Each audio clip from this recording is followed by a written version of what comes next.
Unfiltered, the official Sunderland AFC podcast.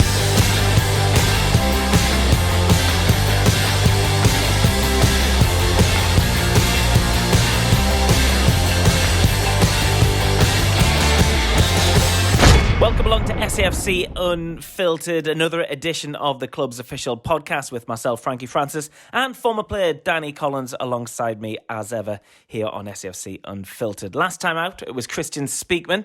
Today, it's going to be Dan Neil, someone who's really impressed in the early exchanges of the season. And Danny, he's looked really good, hasn't he? He has, yeah. I've enjoyed watching him so far this season.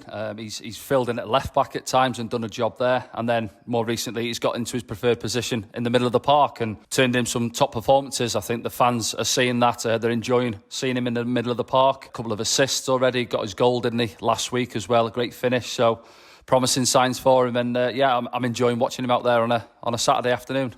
Yeah, we should just let the listeners know how we're going about this. Because of COVID protocol, we are back to the old school way of recording this. I'm in my home, you're in your home, and Dan's up at the academy as well, who's going to be joining us on the line very, very soon. But it's going to be a great chance to get to know Dan. You know, he's obviously, secret of the fact he's a massive Sunderland fan. There's been pictures circulating of himself on the terraces, but it's going to be really good to find out what it means to him to play for Sunderland, and play in front of that crowd of which he was part of not so long ago. Yeah, exactly that, really. I think he's a young lad, still 19 years old. But, going back, there's that picture, isn't there, when he was down at Wembley for the Cup final in 2014, a young lad. And then, 6-7 years later, here he is now pulling on the red and white stripes for Sunderland and scoring a cracking goal, as I've just mentioned, at the Stadium of Light last week. So, it's exciting times ahead for Dan. And let's just hope he keeps on churning out these performances, which he is doing. Yeah, and of course he's getting his first real run in the side properly, really, isn't it? Over the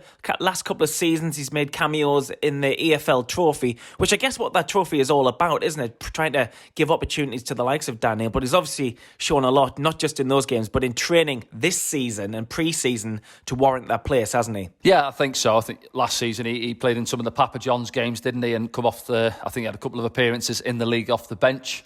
And I think he was maybe a little bit frustrated, but he's now taken that step, isn't he, from the 23s football coming into first team. As I said there, he's still only 19. He's still young, isn't he, both in terms of his age and his experience at senior level. But just looking at him, again, we're going to get to speak to him in a minute, but he looks like the type of character that nothing phases him. He plays the game mature and beyond his years when you look at him out on the pitch. But I'm looking forward to catching up with him and see what he's got to say. Okay then, let's hope he joins us on the line, which he is doing right now. So let's speak to Dan Neil. Dan, how you doing? How's training been today? Just another regular day up the academy? Yeah, just a normal training session. Quite late after the game on Saturday. But yeah, nice training session in the warm northeast sun this morning. For a change. Yeah, do you enjoy training, Dan? And what's the drills like under this manager? Is it fun to train at the academy? Yeah, there's under this new manager. Well, not new. He's been here a while, so I've done quite a lot of his drills. But it changes most sessions. Obviously, it's a bit tougher when it's Tuesday, Saturday every week. But in general, he likes to try and change it up, and like defenders will go do defensive stuff, and attackers will do the finishing work. But yeah, I think everyone's been enjoying training this season, and I certainly have been. Get time at the end to work on whatever you want to work on, whether it's longer passing or shooting for me, or if it's a defender, clearances, heading. So yeah, it's a real good mix of drills during the sessions. And in particular yourself, what have you been working on? Have you been trying to improve any particular aspect of your game recently? I've actually been over with the defenders quite a lot when it's come to training. Although I do think I need to work on my finishing still. But I think it's just getting used to them second balls and timing for headers in midfield, because I think I've said previously that that's something that I need to work on, just like judging the flight of the ball while it's in the air, winning headers, second balls and things like that. But on the flip side, I also need to work on my finishing. I think that's the biggest part on the ball for me that I need to work on, but I'll always find time at the end of the session to do a little bit on that as well. Well, it wasn't a bad finish against Accrington last week, Dan. On your weaker left foot, was it 20 yards out? Caught it sweet, flew past the goalkeeper there. So As yourself coming in, you're obviously a young lad. I ask this to a lot of people and think, do you ever look into other players, past or present, in your position and not sort of model yourself on them, but look at perhaps traits, what you can take from their game, like, for instance, in your position, a Steven Gerrard, a Lampard, or even a Jordan Henderson, maybe? Yeah, obviously, as a Sunderland fan growing up, I think people like the hard work and the determination of someone like Lee Cattermole just ratting around. I got the privilege to train with him a few times when I was a bit younger when he was here, and he was just 100% in every single, 110% in every single session and every single game, like talking constantly. So in terms of the off the ball stuff, I think Lee Cattermole was one of them at Sunderland.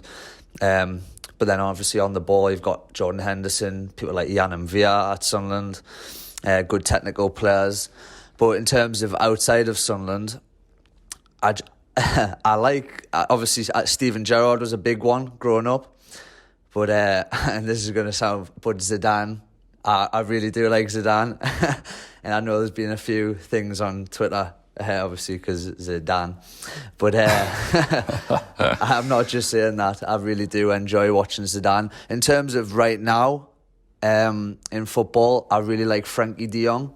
Yeah. For Barcelona. Yeah. I just love the way he turns and manipulates the ball and drives forward through the lines.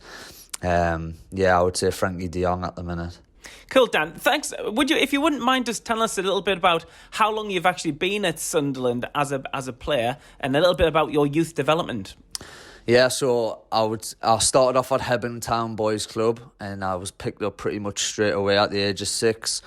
You're obviously not allowed to sign until you're 9 properly, so I was just in like the development and the elite squads, and then as soon as I turned 9 I signed straight away, and I played the year up most of the time until I got to the older years, and then around under 14s then I came back down to my own age.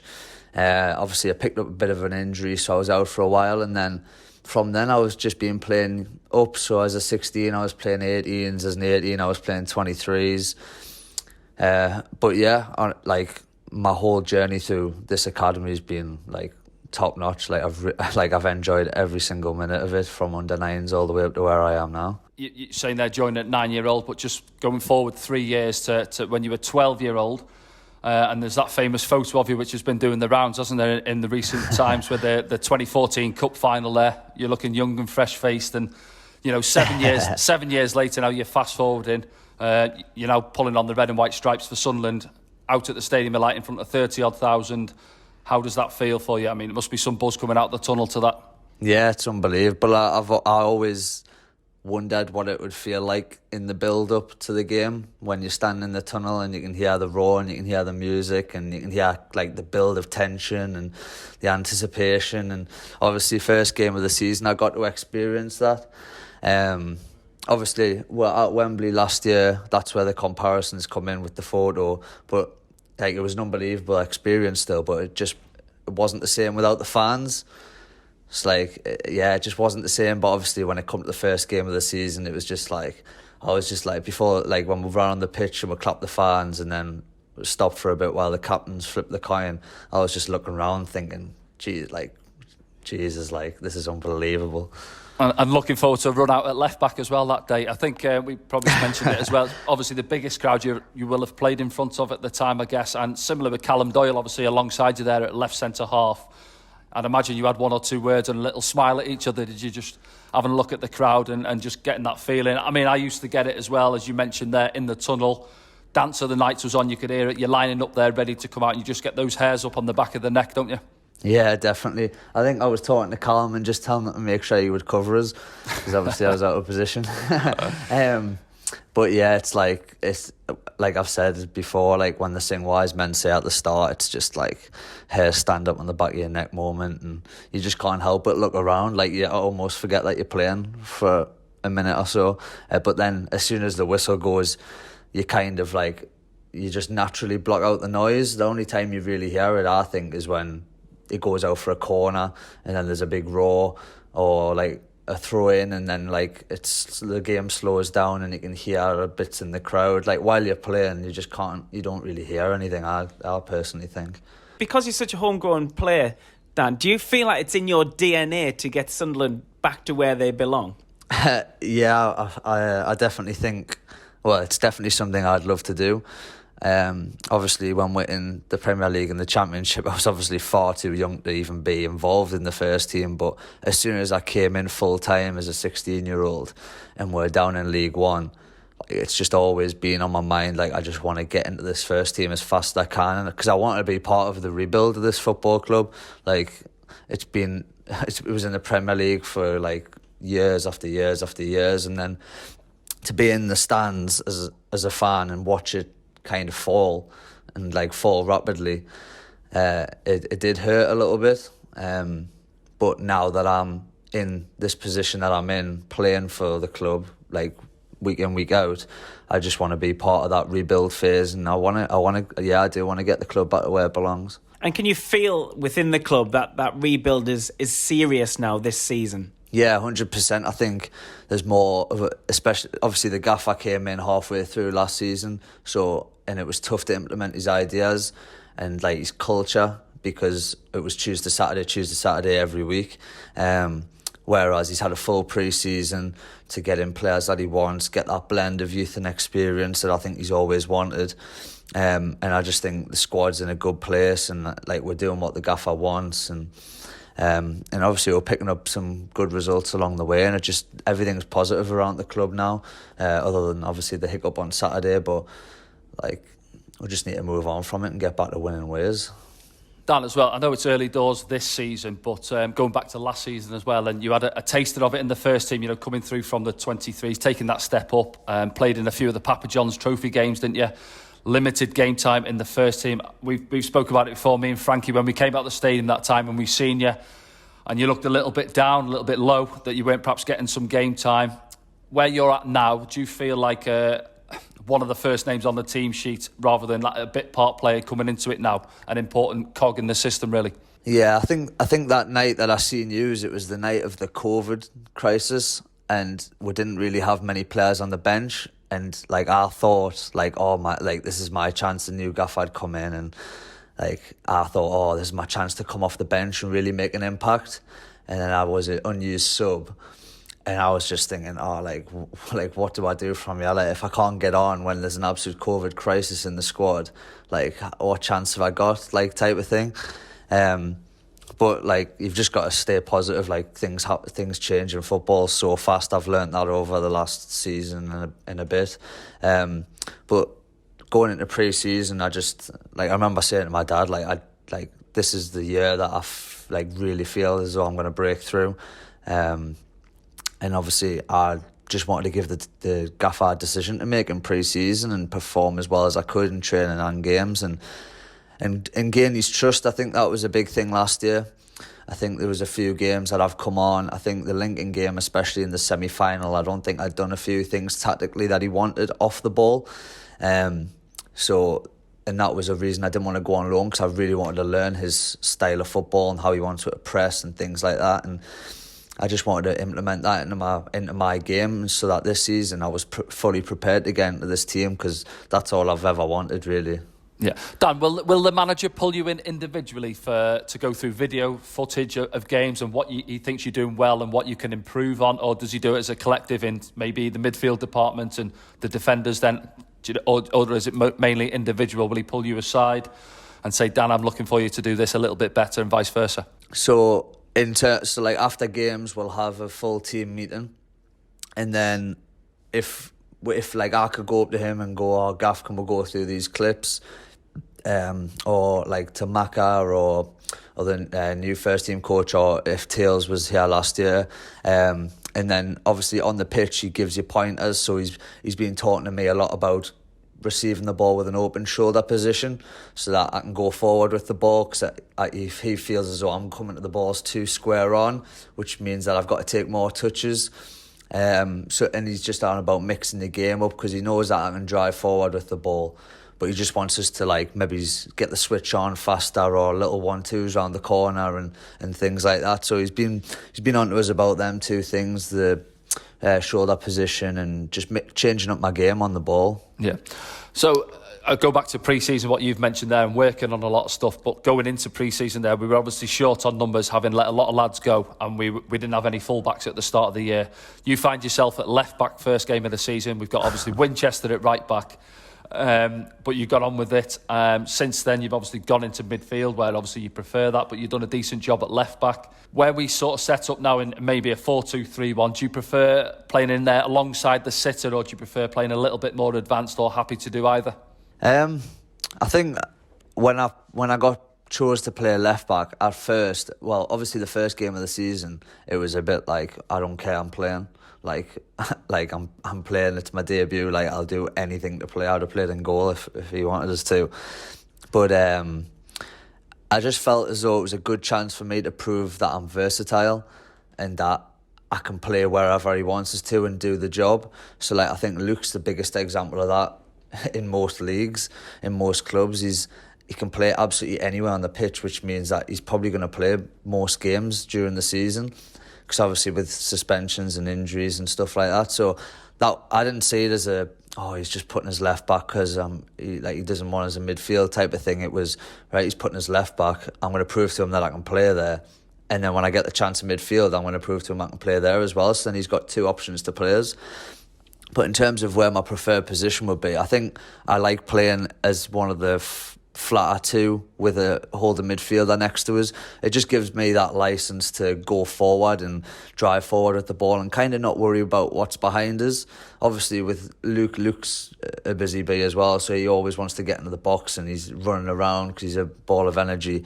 So sometimes I have to be aware that he may be breaking forward, but generally he says, like, you just make the box, you go and do your stuff, and I'll sit and I'll clean up type of thing. I was going to say there, Dan, do you think when you were asked to play at left back in those early games, do you think those were the games that really cemented that trust between yourself and the gaffer, which has now led to you, being on the starting lineup every week? Yeah, definitely. I think obviously he knows that I'm a midfielder and he knows I can do the job in midfield, but the fact that I've had to go out of position on my debut in front of the first crowd I've ever played in front of not a bad team either as well, by the way, because they're joint top with us, and like to do the job well, like I think that was the thing that made him trust us, because he knows that I can not only just do a job in my position, I can also do a job in other positions as well. And I think that's what impressed him the most, that the fact that I can do anything that he asks us to, really. So you got the trust of the manager. The fans want to hear a little bit more about Dan Neil, the person. And Danny's got prepared a few quick-fire questions now, which he's going to throw at you. And I want you to answer as fast as you can and as honestly as you can. So over to you, Dan. Okay, mate. So just a little this or that, really. So 10 questions. The first one is an Indian or a Chinese takeaway? Oh, Chinese all day. Chinese, yeah. What's your favourite dish? Yeah. What would you go for? Oh... do you know what it is? I don't even do dishes. To be honest, I haven't had a Chinese or an Indian in a while. Healthy, it would just be, yeah, professional in that. Just noodles and egg fried rice and a bit of sweet and sour chicken and things Sweet and sour that. chicken, yeah. Not a big fan of Indian dishes. So. Oh, right. Okay, mate. No spicy foods, no? Right. Yeah. Okay. Second question is, score the winner in an FA Cup final for Sunderland, or score the winning goal this season in the promotion playoff final? Oh, playoff final. Playoff final, yeah. Over the FA Cup final? Okay, right. Yeah. Right. Question number 3. A game of FIFA or a game of Call of Duty? Call of Duty. Yeah. A few of the boys have been getting back into it this season. Me, Ian O'Brien, Jordan Willis, Pritchard. Yeah, I've been getting back into it. Yeah, I was a Call of Duty gamer as well back in the day, mate. I could never take to FIFA, and people say, why don't you play football games? I suppose you're doing it every day, but no, I was a Call of Duty man as well. That's the exact reason. That's the exact reason. Bit of a shoot 'em up, Right, Question number 4. Always on time or 5 minutes late? I would like to think, well, I should be always on time. But I think a lot of my friends and my family would always say I'm 5 minutes late. So. Oh yeah, because we know that the gaffer likes to keep an eye on the clock. Didn't he? Mentioned it last season. Yeah, I think in terms of inside the football club, I'm always on time. Oh yeah. Apart from once this season, But in terms of outside the club, I'm always late. Yeah. Always. Did you get hit with a fine? Yeah. Did you? Yeah, in the kitty. Yeah. Good stuff. Right. Yeah, Okay. for the Christmas do. Is there someone in the club who's always late for the team meetings, late for the bus? Who's the one that you can bank on? Who's always going to be late? Always late. You've not got to be one there. fair, most of the boys are on time. I can't actually remember anyone getting fined for being late other than me, so I'd probably just have to say me. So you then, yeah. Right, okay. Yeah. Next one. Question number 5. A TV show or a good movie? Are you a box set man or a movie man? I'd say a movie. Box sets, I just lose concentrate. Like, once I get 4 episodes in, I just forget what's happened. And then, do you? So it's a lose movie concentration in it. Yeah. Right. I have watched a few good box sets and enjoyed it, but most of the time it's just a movie for me. Right, okay, mate. Number 6, the usual one. Messi or Ronaldo for you? You know what it is? It's actually changed my mind in the last few weeks in terms of best player ever.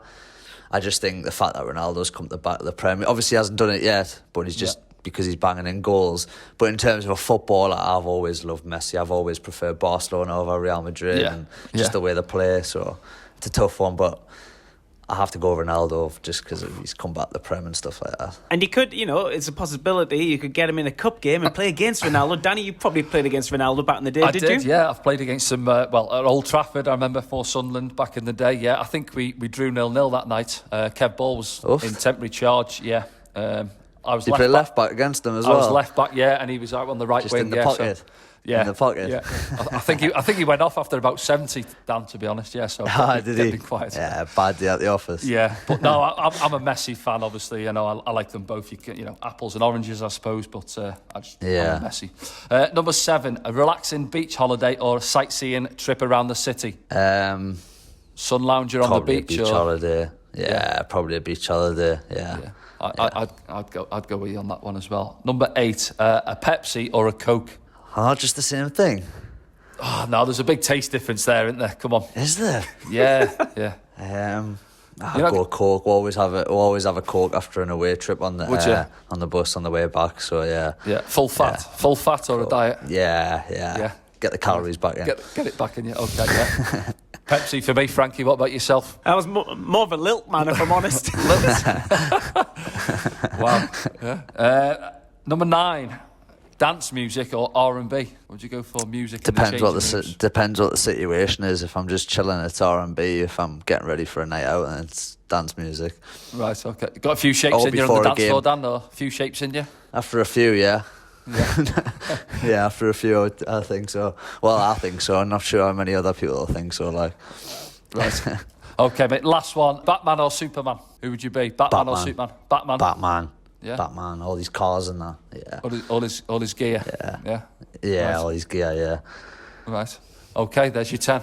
Well done, Dan. Well, okay then. Well, I think you've got a quiz ready still to come as well, but I want to get back round to this season as well, and you've touched upon some of your team members there when you were speaking about what you get up to on Call of Duty and stuff like that. But give us a little bit more of an insight. Is there any practical jokers in the side, Dan? Is anyone is the same characters pulling tricks up at the academy? Yeah.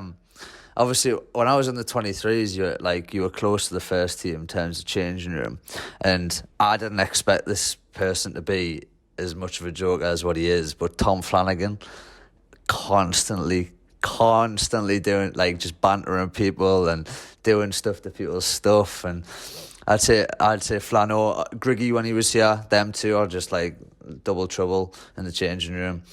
But yeah, Flano's constantly getting bantering people and doing stuff to people's clothes and stuff like that. So I'd definitely say Tom Flanagan, which I think might be a surprising choice to a few people. Yeah, he's having a good season though, Tom, isn't he? Yeah, definitely. Really good. I mean, when we started the season, obviously Winchester, midfielder at right back, Flano centre half, a 17-year-old making his debut next to him, a 19-year-old midfielder playing left back making his debut. He's just marshalled the back line so well, and he's a real commanding voice at the back. He's constantly talking. I mean, sometimes it's like Flano, shut up, but you know that it's good for the good of the team, and that it really does make a difference when he's constantly shouting at people and encouraging people and giving constructive criticism and stuff like that. So yeah, he's had a really, really good start of the season. He has, doesn't he? Just needs to stop them yellow cards, mate, doesn't he? He likes to tackle. I don't know who it was against.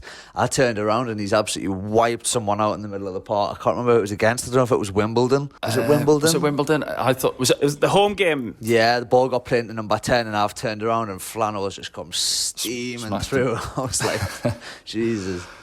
Let knows that. Yeah. Dan, you just mentioned there as well, around the training ground, he's a joker and stuff, but just thinking there, what is it like? Because we've got a lot of young lads who have come into the team, some of these young lads coming in on loan from Premier League clubs. Is there a good mix between the young lads and the experienced boys? Because I've been at clubs before where a lot of the young lads stick together. You've got the experienced boys who sort of stick together, or is there a good blend and a good mix around the place? No, it's a really good mix this year.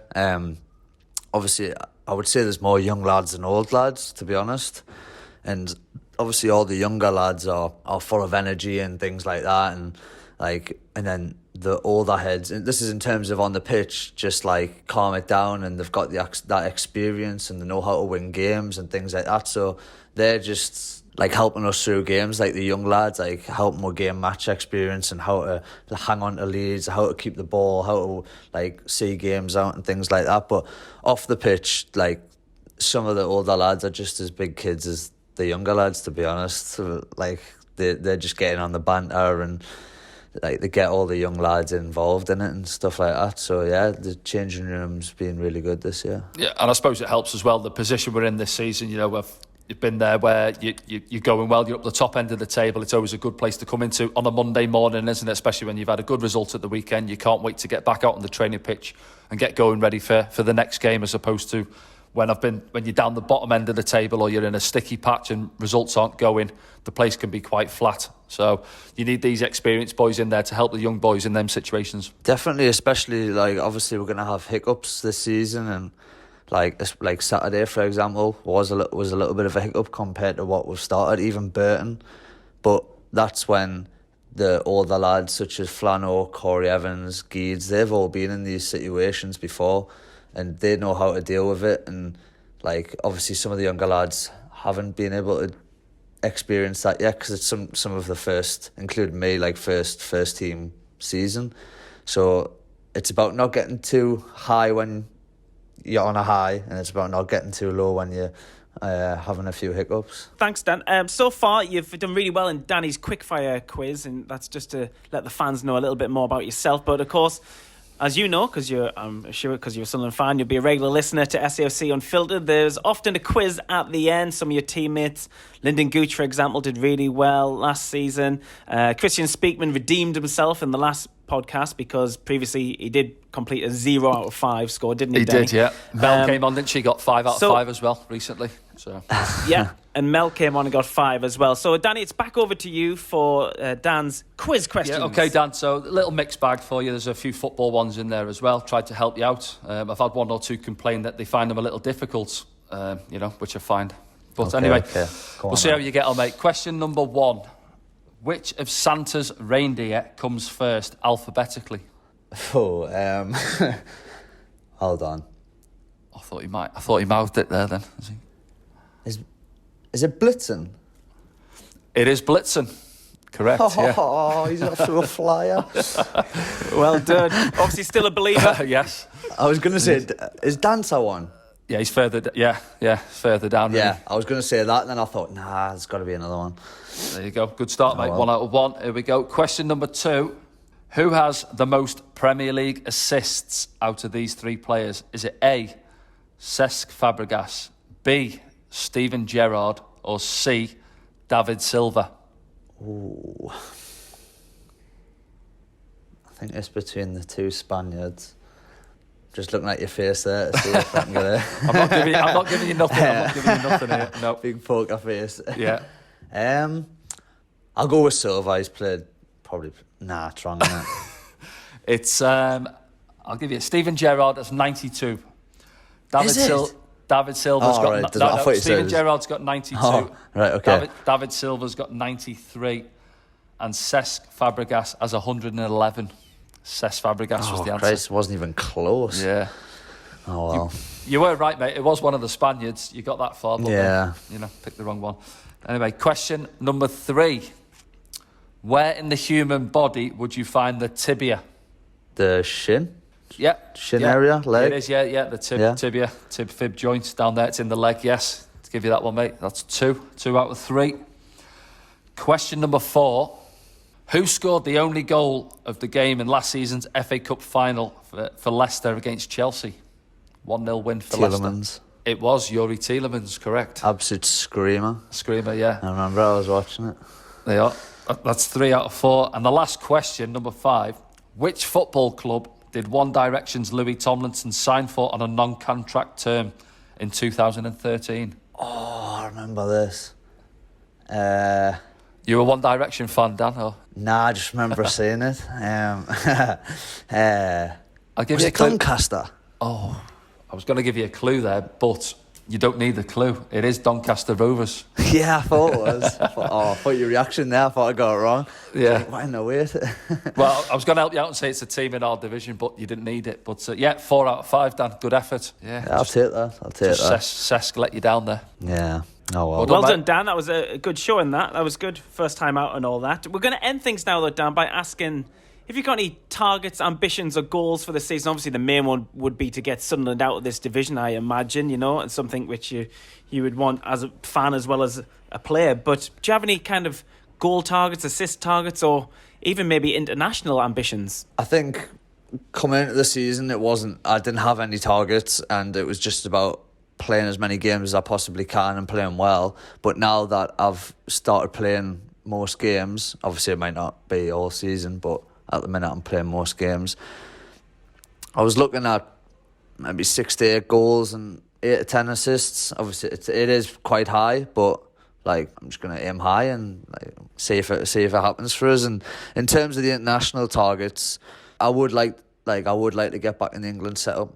I was in it when I was younger, before I picked up that injury, and I've just never been close to it since. And I think this is my best chance, if anything, to get back into it. And yeah, I'd love to get back into that England setup before the end of the season. No, good stuff, Dan. You're on your way with the assist anyway. I think you got 2 in the league so far, haven't you?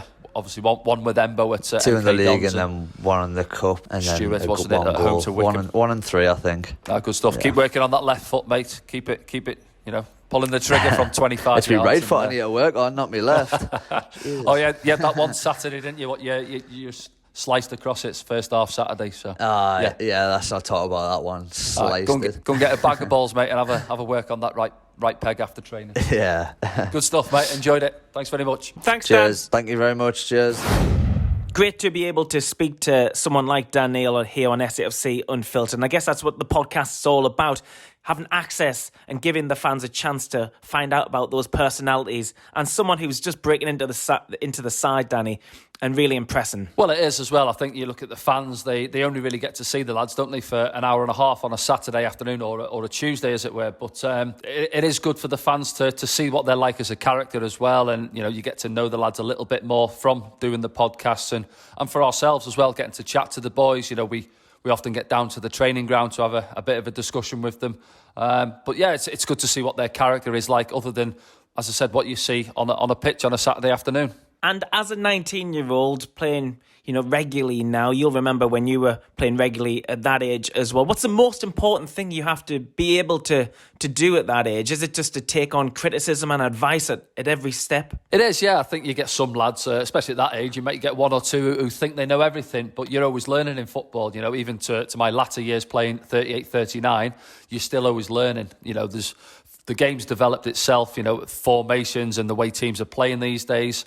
And as a young lad, you've got to listen, you've got to learn and take everything on board and put the hours in as well on the training pitch. And that's the key, as you mentioned there, whether you're doing it on a Saturday, but it's what the manager and the coaching staff are also seeing the lads doing week in, week out and day out on that training pitch, and also listening and taking the information on board. And as I say, we've spoke to Dan there, and he seems to be the type of a lad to me that wants to listen, he wants to learn, and he wants to progress. And the lads back in action this weekend against Bolton at the Stadium of Light. It's not going to be easy, even though Bolton's just come back into the league. No, it's not. No, they've had a good start. Bolton scored a lot of goals. They've conceded a few as well. I would expect it to be quite a high-scoring game. So strap yourself in for a 0-0 now. But no, I think they play open football. I watched them against Burton Albion on Sky a couple of weeks ago, and they dominated the game. They had 70-odd% of the ball, so they like to have a lot of possession. That'll be a strange one because we tend to dominate the ball throughout the majority of the games we've played as well. I expect them to come up here like Accrington did, have a bit of a go at us, but I think that suits us as well on the counter-attack. All right, Danny, thanks so much for this time. We'll be back soon here on SAFC Unfiltered with another interview with someone from the squad or the club. We just don't know who will be just yet. Okay, then, we'll speak to you very soon. Take care.